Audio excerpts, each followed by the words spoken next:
Redesigning అంటే వేరే level కాన్సెప్ట్తో థింక్ చేసి డిజైన్ చేసిన ప్యాటర్న్ ఇది. సో కస్టమర్ ఆల్రెడీ 3 to 4 స్టోర్స్లో చేయించుకొని తను ఇంకా ఎగ్జాస్ట్ అయిపోయి మన దగ్గరికి తీసుకొని వచ్చారనమాట. ఫైనల్గా దీనికి ఏం అవుట్పుట్ ఇస్తారు, ఎందుకంటే I face so many issues with this pattern అని చెప్పారనమాట.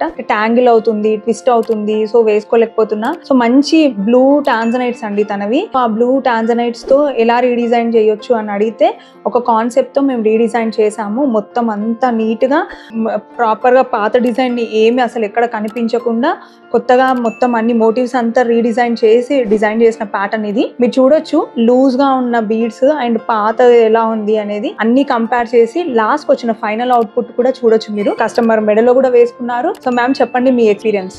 యాక్చువల్ గా అండి ఇది 2 times చేయించానండి ఇది, బట్ ఇది సరిగా రాలేదు డిజైన్. సో ఇది 3rd time ఐ థింక్ ఇది అదర్వా జ్యువెలర్స్ లో ఇచ్చాను. I think this time it came out good. చాలా బాగుంది. I like it. Thank you so much for sharing your experience with us. నాకు తెలుస్తుంది మీ మాటల్లోనే మీకు ఎంతగా నచ్చింది అనేసి, అండ్ మీకు కూడా సూపర్గా యాప్ట్ అయింది. ఇలాంటి beautiful designs and stunning concept and creative redesigns కోసం రావాల్సింది అదర్వా జ్యువెల్స్కి.